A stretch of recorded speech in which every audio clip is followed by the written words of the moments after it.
Buenas tardes, ¿cómo les va? Mi nombre es Gabriela Beltrame y formo parte del equipo de formadores y formadoras de la Cátedra de Contenidos Transversales de la Facultad de Derecho y Ciencias Sociales, que estamos trabajando en el módulo 2 de Derechos Humanos de este programa Acompañarte. Como bien trabajamos el lunes, conmigo empezamos a ver un poco la vinculación de los derechos humanos y la perspectiva de género, como la perspectiva de género como definición teórica surge en el Sistema Internacional de Derechos Humanos y está estrechamente vinculado con la creación jurisprudencial de los derechos humanos. Y en la clase de hoy vamos a incorporar también algunas cuestiones sobre la noción de violencia, ¿sí? Yo voy a compartir el Power, que bueno, en la clase del lunes no lo trabajamos con el intento de que en este intercambio sincrónico sea más dinámico. Así que hacemos un rápido repaso sobre este primer tema que les estaba diciendo. Bien.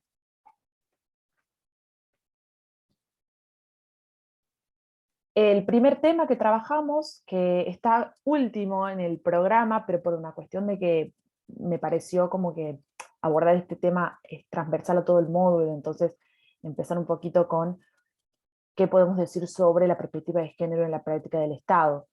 Y acá yo les anoto lo que vamos a trabajar en este video, y empezamos con la Convención Interamericana de Derechos Humanos, con la Convención Interamericana para Prevenir, Sancionar y Erradicar la Violencia contra la Mujer, más conocida como Convención Belém do Pará, de la cual conversamos bastante el lunes.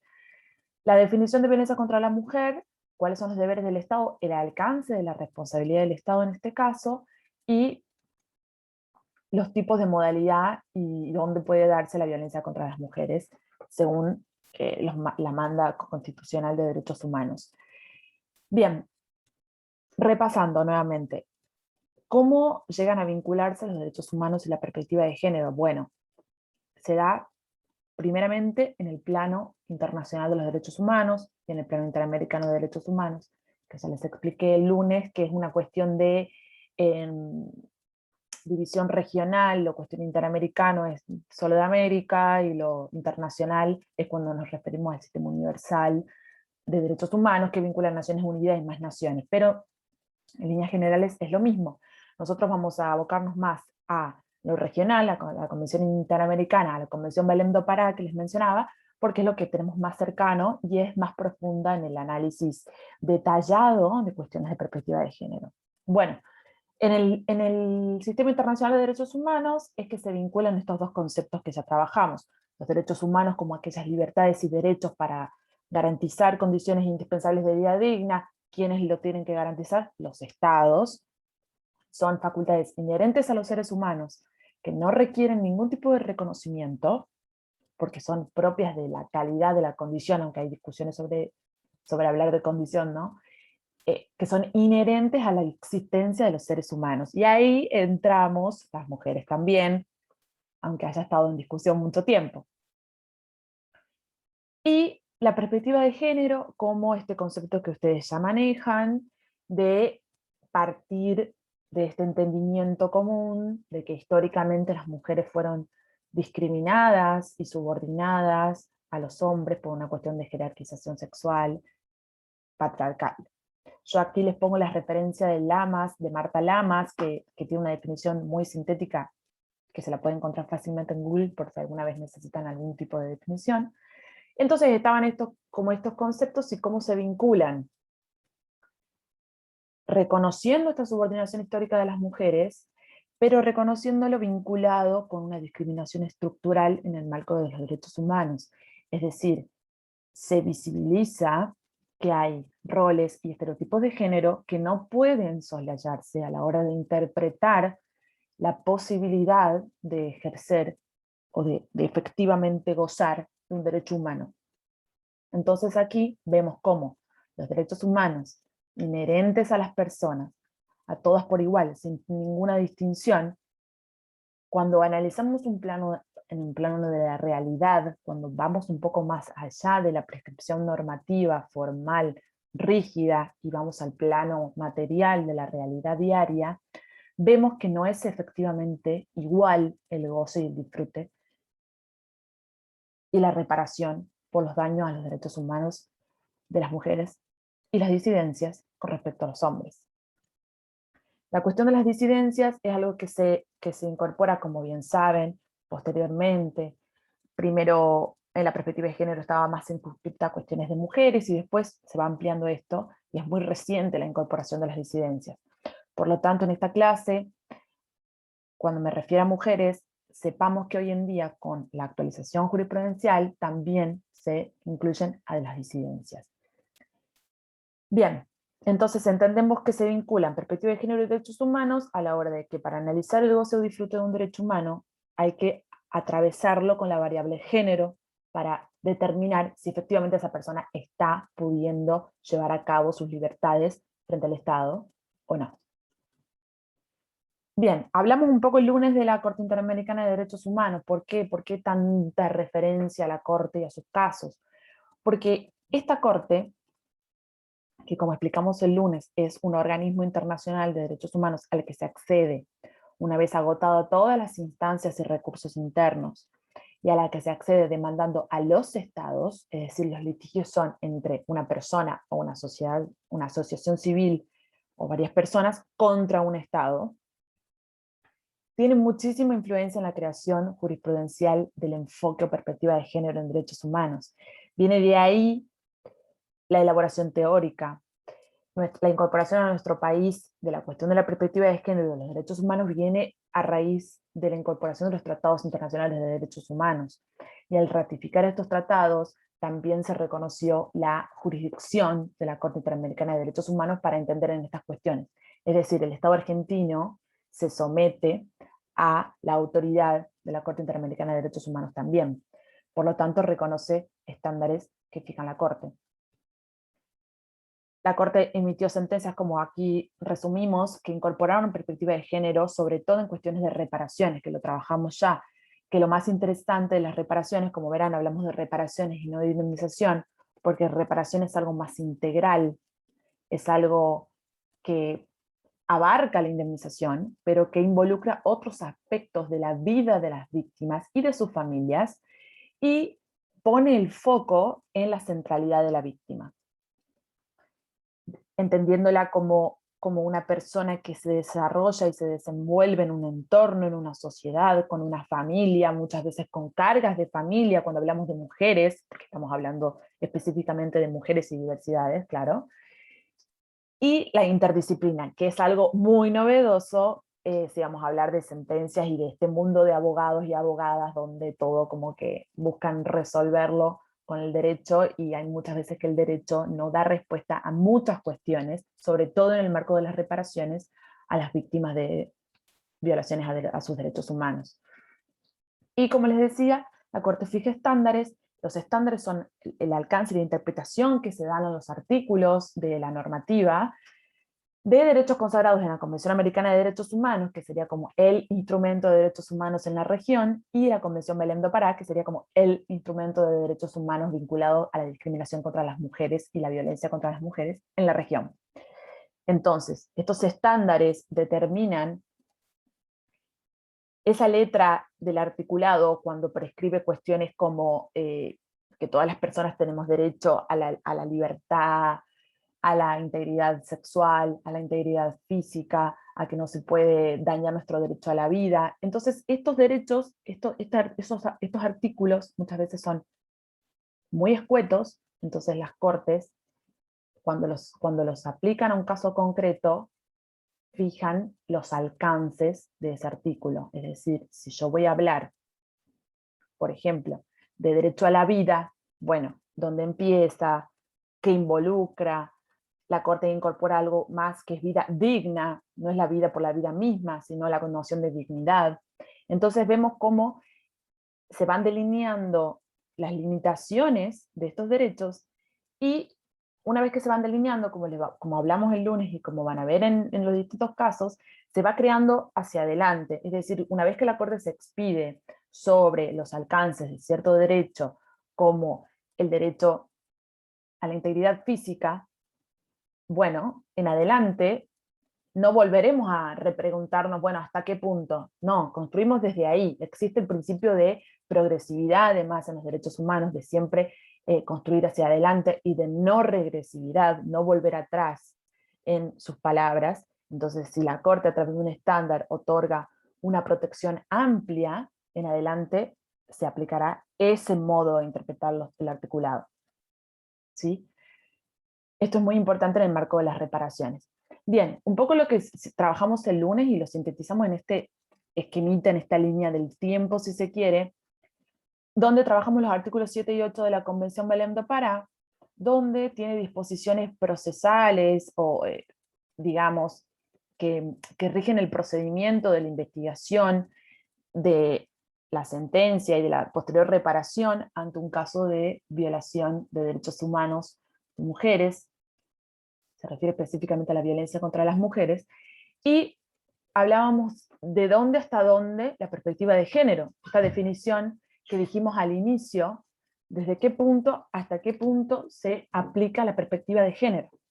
Entonces, como verán en esta línea del tiempo, yo les incorporo, les puse acá una mujer con un niño, con una niña, y esto no es inocente, no es azaroso, sino que a propósito elegí una mujer con cargas de familia, porque si vamos a hablar de perspectiva de género, hablamos de estereotipos de género, y sabemos que todavía las mujeres siguen siendo en su mayoría las responsables de las cargas de familia y del cuidado de los hijos y las tareas domésticas. Aclarado esto, vamos con este paso a paso. Bueno, la pregunta es, ¿la perspectiva de género dónde? ¿En las sentencias? ¿En los tratados internacionales de derechos humanos? ¿En el abordaje de las denuncias? Bueno, en todo el camino. ¿Y a quién involucra? Al presidente de la Nación, al Congreso de la Nación, a las sociedades civiles o asociaciones de derechos humanos, que conocemos, que tenemos varias en nuestro país.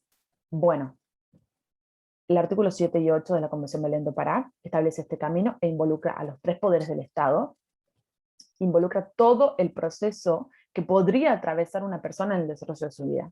Entonces acá vemos que el primer punto sería la legislación. ¿Por qué? Porque lo primero que hacen los estados, el Congreso, cuando adoptan los tratados internacionales de derechos humanos, se ratifican de forma voluntaria estos tratados, los incorporan a su derecho interno. En nuestro país se incorporaron en 1994 y posteriormente se fueron incorporando otros, pero lo masivo fue en el 94, se incorporan con jerarquía constitucional. Esto ya de entrada nos da el rango que tienen los derechos humanos en nuestro país al lado de la Constitución. Por lo tanto, prevalece sobre todo el derecho interno.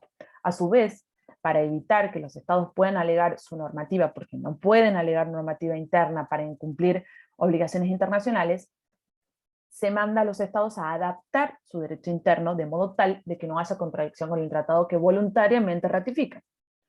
Si un estado cuando ratifica lo hace de manera voluntaria, lo adopta de manera voluntaria y tiene el derecho a efectuar las reservas que crea convenientes a los fines de ratificar o no dicho tratado. Entonces estamos en este primer punto que le puse en color naranja de la legislación. Bien. Además, una vez adoptada esta legislación, los estados se comprometen a la elaboración de políticas públicas para la prevención de la violación a los derechos humanos. Esto muy grande, las políticas públicas a cargo del Ejecutivo.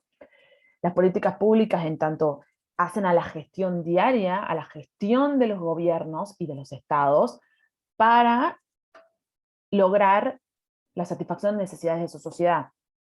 Por lo tanto, ya es jurisprudencia zanjada esta discusión, que para poder ejercer los derechos se requieren de políticas públicas que establezcan un terreno y los recursos para que las personas puedan ejercer sus derechos. Es decir, difícilmente se podría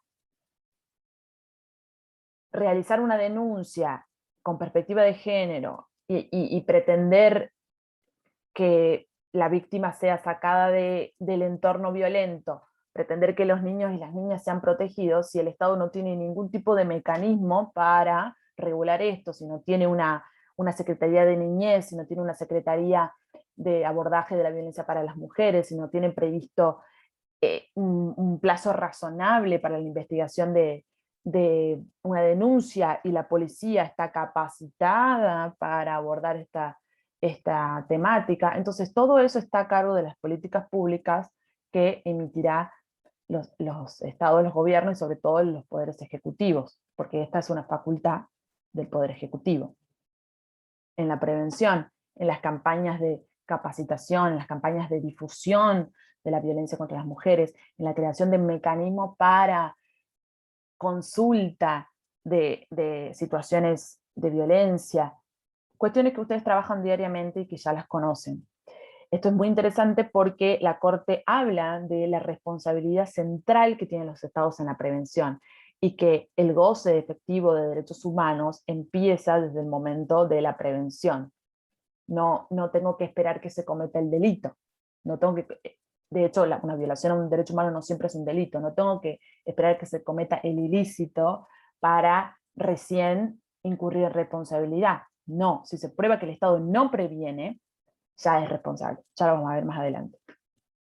Entonces, las políticas públicas, que acá los pongo en amarillo y como grande, que involucra todo, porque como les estaba diciendo un poco, involucra al área de prevención, el área de la investigación de una posible denuncia y la reparación. Luego, cuando le pongo en rosa, cuando la víctima denuncia la violación de sus derechos humanos, bueno, ¿cómo lo abordará la policía? En este caso, que denuncia en la policía, y la Corte Interamericana ha fijado estándar en que la policía debe estar capacitada en materia de perspectiva de género, habla del tiempo, que el tiempo que corre entre la denuncia y entre la puesta en marcha de la maquinaria del Estado para la investigación es central a los fines de recabar pruebas cuando hablamos de violencia contra las mujeres. Y así diferentes cuestiones que un poco más adelante se las aclaro. Como les repito, esto está todo en el artículo 7 y 8 de la Convención Belém do Pará, que son como muchos incisos, pero donde da un abordaje muy amplio a este camino de la perspectiva de género a cargo de los estados para el goce efectivo de los derechos humanos para las mujeres.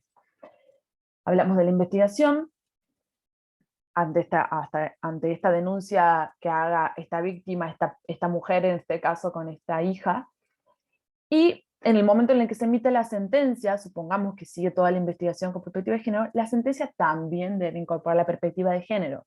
¿Cómo se incorpora la perspectiva de género en una sentencia? Bueno, cuando la sentencia va a revisar todo el procedimiento, tiene que ver que en toda y cada una de las etapas se haya entendido a la víctima como una mujer en una sociedad donde hay una violencia sistemática contra las mujeres, en una mujer que es discriminada estructuralmente, históricamente discriminada, que haya analizado la variable género, en lo que decimos la variable clase, la variable socioeconómica, la variable de su instrucción, y diferentes aspectos que condicionan la vida de las mujeres en el desenvolvimiento.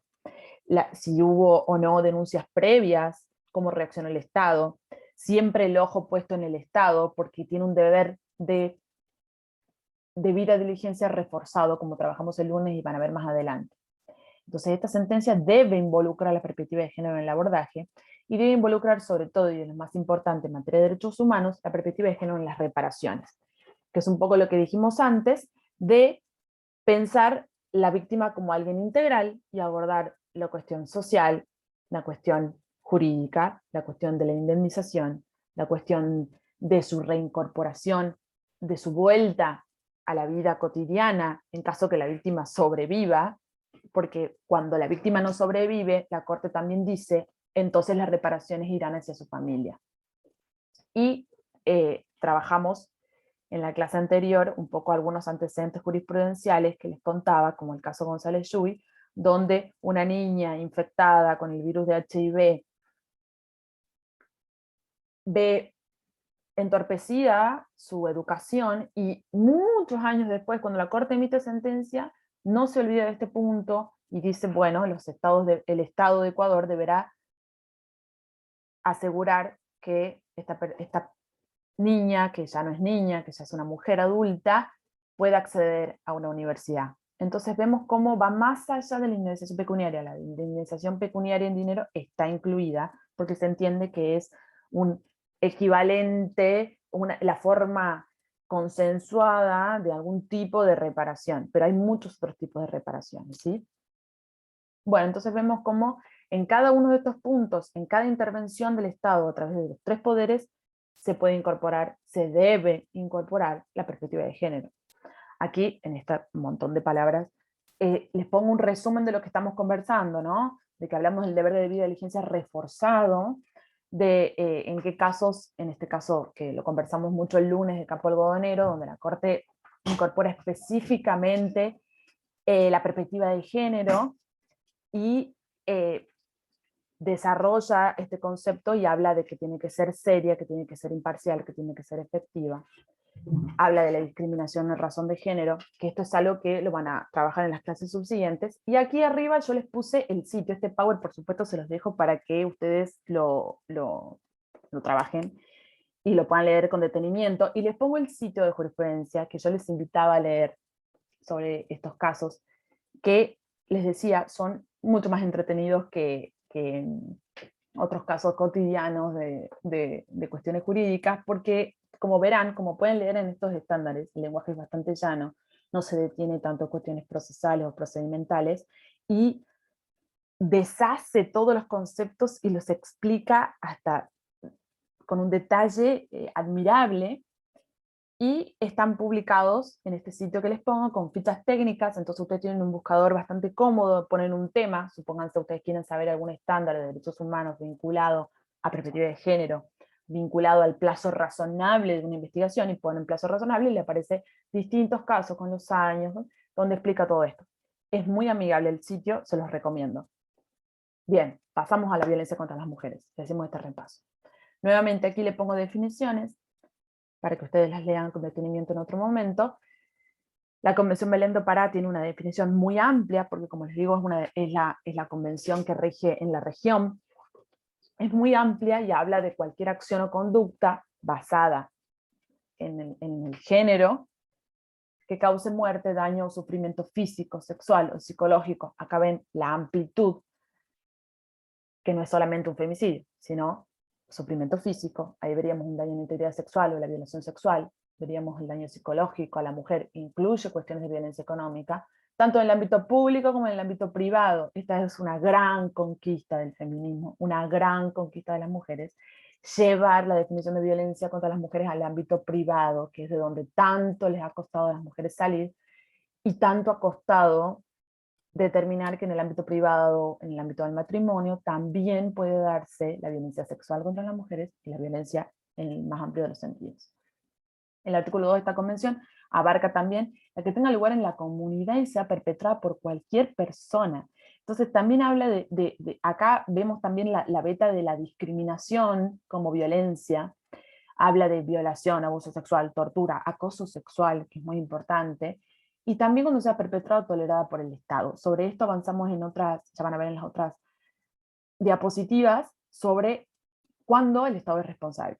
Y también acá les copio el artículo de la ley 4, del artículo 4 de la ley 26.485, que ustedes ya les reconocen, que es la ley para la prevención y sanción de erradicación de la violencia contra las mujeres nacional. ¿Por qué les pongo? Para que vean cómo esta normativa posterior a Belém do Pará elabora su definición acorde a los lineamientos de Belém do Pará. De lo contrario, no podría aplicarse esa normativa, porque prevalece Belém do Pará por la jerarquía constitucional que tiene esta disposición. La ley 26.485 no tiene jerarquía constitucional, está un poquito más abajo. Entonces, ven cómo esta ley, la ley nacional de violencia contra las mujeres, se ajusta al estándar, al lineamiento, a lo prescripto por Belém do Pará. Bien, el Estado es siempre responsable. Es siempre responsable por la violación a los derechos humanos.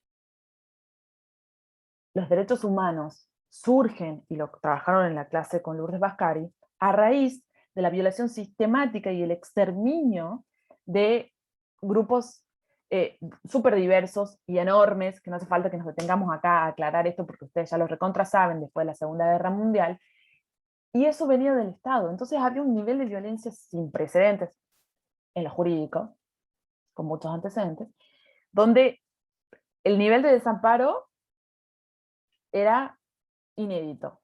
Entonces, los derechos humanos, al ser inherentes a las personas, al ser propios de la simple existencia del ser humano, las personas tienen que poder disfrutarlos, ejercerlos, gozarlos, frente al Estado. Mientras el Estado no intervenga, esta es la postura más clásica, se puede ser libre y ejercer todos los derechos. Bueno, como vieron anteriormente, el Estado no es que se puede mantener alejado, el Estado tiene que intervenir. Y acá vamos a ver las distintas teorías de responsabilidad. ¿Y por qué es siempre responsable? Lo que ya trabajamos. Porque tiene el deber de garantizar, proteger y respetar los derechos humanos. ¿Por qué? Porque lo dice la Convención Americana. ¿Por qué? Porque lo dice la Convención Americana. Porque el Estado argentino adopta y ratifica de manera voluntaria la Convención Americana. Entonces se somete a lo que prescribe la Convención Americana.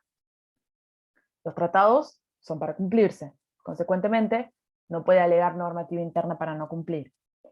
Además, los incorporó con jerarquía constitucional. Son una manda constitucional en nuestro país. Y en materia de violencia contra las mujeres, al aceptar esta normativa internacional, asume el deber de diligencia reforzado que pesa sobre los estados, dado la violencia y la discriminación estructural y sistemática que sufren las mujeres de tiempos inmemoriales. Y con esto ya cerramos. Los alcances de la responsabilidad de los estados. El Estado es siempre responsable. Es decir,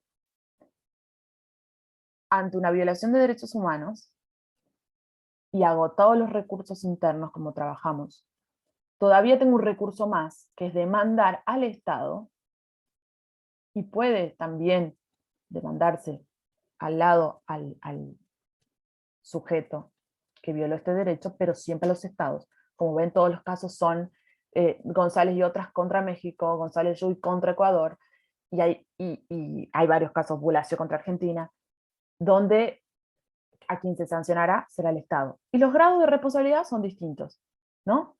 Y habla Víctor Abramovich, que es un especialista, docente de derechos humanos de nuestro país. Yo aquí abajo les pongo la bibliografía de la que yo saqué estas teorías. Si la quieren consultar, está disponible online. Uy, está disponible online, la googlean y sacan esto. Yo lo resumí aquí lo más que pude. Bueno, habla de la teoría de la complicidad.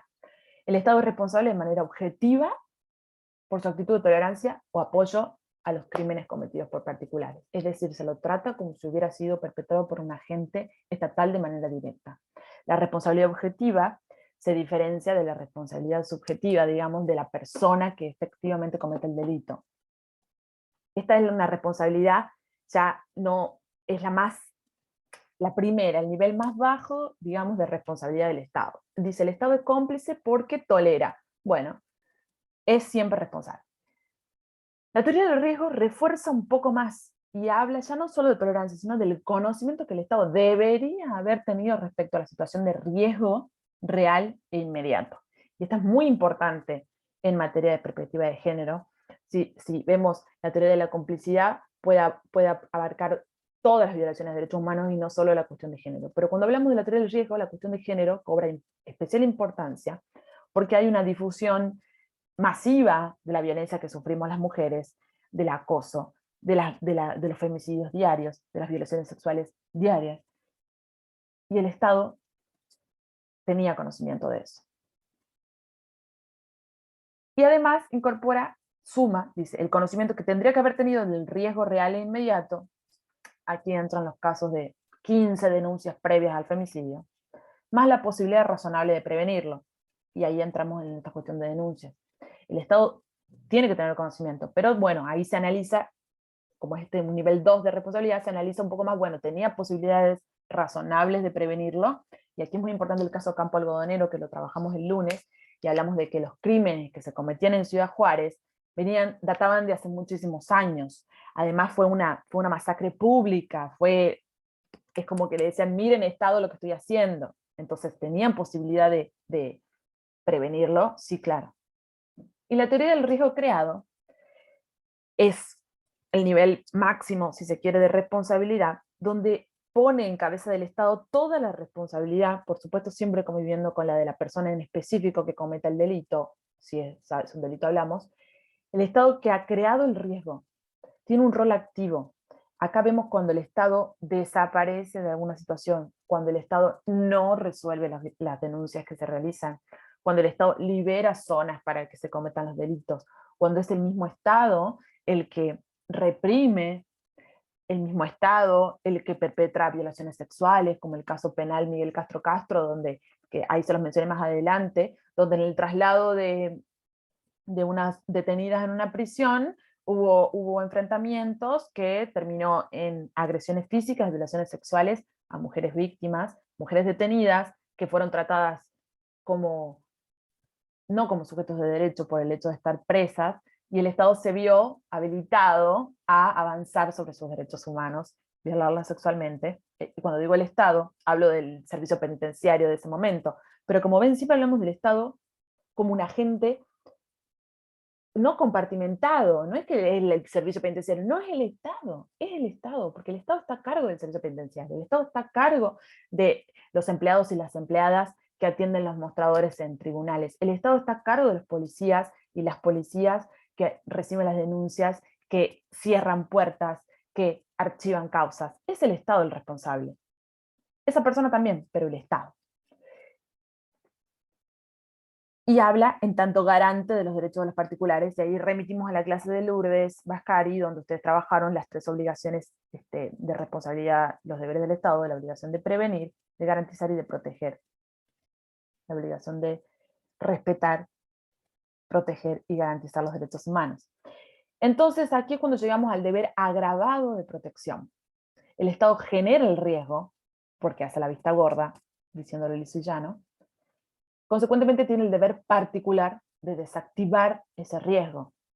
Es decir, supónganse, en el caso González Shui, en el caso que les mencioné antes, en el caso Campo Algodonero, de esta matanza sanguinaria a estas mujeres, ¿qué pasa después? ¿Qué hace el Estado para evitar que eso vuelva a suceder? Después de Campo Algodonero, si después de esta sanción que la Corte Interamericana puso sobre México, muchísimo dinero, muchísimas mandas en las reparaciones, muchísimas cuestiones en la sentencia, vuelve a ocurrir, estamos efectivamente ante una situación de riesgo creado, porque el Estado ya tiene un antecedente, ya tiene una condena, ya sabe, y no hace nada para evitar que vuelva a suceder. No hace nada para evitar eso. Entonces, cuando hablamos de violencia contra las mujeres, hablamos de un deber agravado de protección, porque pasa constantemente. Los estados deben elaborar política pública, deben capacitar a su personal, deben incorporar de manera expresa en los medios de comunicación que tenga a su alcance, en la formación, en la educación, en la atención pública en todos los servicios a la perspectiva de género, en la atención de un mostrador en tribunales, en la atención de la policía, en la atención en los hospitales. En todos lados, constantemente tiene que estar presente la perspectiva de género para evitar crear más riesgos. Bueno, esto ya es muchísima teoría. Como les digo, les dejo disponible este texto que me parece muy interesante y está escrito de manera muy amigable, de Víctor Abramovich, donde desarrolla mucho las cuestiones de la teoría del riesgo. Habla de a qué se refiere con riesgo real e inmediato, a quien le interese puede profundizar ahí, habla de qué se refiere con tolerancia, bueno, pueden leerlo para profundizar sobre estos aspectos, y pensarlo, ¿no?, en su quehacer diario. Cuando ustedes trabajan, cuando ustedes atienden a las víctimas de violencia, pensar, soy el Estado, soy abogada, soy trabajadora social, soy psicóloga, soy empleada de esta dependencia, soy la cara del Estado. Tengo estas obligaciones, tengo que tomarla con responsabilidad, tengo este deber, tengo a mi favor los recursos del Estado, las herramientas del Estado, tengo la formación, porque si llegué a ese lugar es porque tengo cierta formación, tengo ciertos recursos simbólicos y materiales para poder entender algunas situaciones que las víctimas muchas veces no. Y yo soy la persona a la que accede la víctima. La víctima no se sienta frente al juez o a la jueza de la Corte Interamericana como primera instancia, no. La víctima antes de sentarse frente al juez o la jueza interamericana, se sentó frente a muchas personas. Se sentó frente a una policía, se sentó frente a un médico o una médica, se sentó ante un montón de personas que le abrieron o le cerraron puertas. Bueno, nosotros, como docentes, como profesionales del derecho, ustedes, como acompañantes en este programa, son el Estado. Entonces deben incorporar la perspectiva de género porque es una obligación internacional y porque también es una obligación ética, una responsabilidad civil que tenemos todos y todas frente a la violencia excesiva que sufren las mujeres diariamente. Bien, espero que les haya gustado esta clase. Quedo a su disposición para cualquier duda o consulta. Quedo a su disposición los textos que trabajé aquí para que los consulten si les interesa profundizar. Quizás es mucha información sobre los casos y todas estas cuestiones, pero bueno, tenemos habilitado el foro para que hagan cualquier consulta en cualquier momento, si quieren algún acompañamiento de cómo trabajar este tema. Y si tienen dudas y consultas, estamos a su disposición. Y en las próximas clases seguiremos avanzando con cuestiones de discriminación y salir un poco de violencia, que es como el punto donde más claro vemos la cuestión de la falta de perspectiva de género, y abordar otras cuestiones más sutiles que vemos que después terminan influyendo, ¿no?, en la creación de situaciones de violencia. Muchas gracias por su atención, que estén muy bien. Hasta luego.